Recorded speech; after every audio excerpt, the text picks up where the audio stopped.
চলতি বছরের হজ মৌসুমে শিশুদের সঙ্গে নিয়ে হজ পালনের ওপর নিষেধাজ্ঞা আরোপ করেছে সৌদি আরবের হজ ও ওমরা মন্ত্রণালয়। স্থানীয় সময় রোববার মন্ত্রণালয়টির পক্ষ থেকে এই সিদ্ধান্তের কথা জানানো হয়।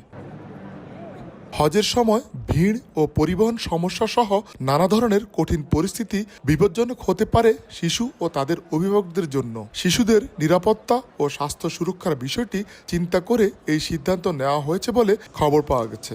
এছাড়া সবার জন্য পবিত্র হজকে নিরাপদ করতেই দেশটি এই সিদ্ধান্ত নিয়েছে বলেও জানা যায়।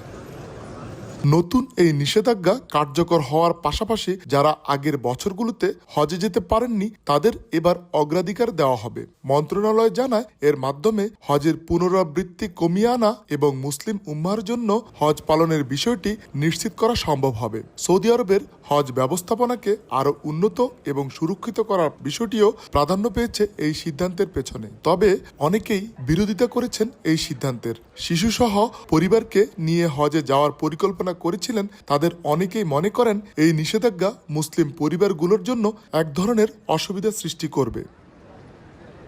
সৌদি কর্তৃপক্ষ জানিয়েছে এবছর হজে অংশগ্রহণকারী ব্যক্তিদের সুরক্ষার বিষয়টিকে সর্বোচ্চ গুরুত্ব দেওয়া হবে, যাতে বিশ্বের বিভিন্ন স্থান থেকে আগত মুসলিমরা নিরাপদে হজ পালন করতে পারেন।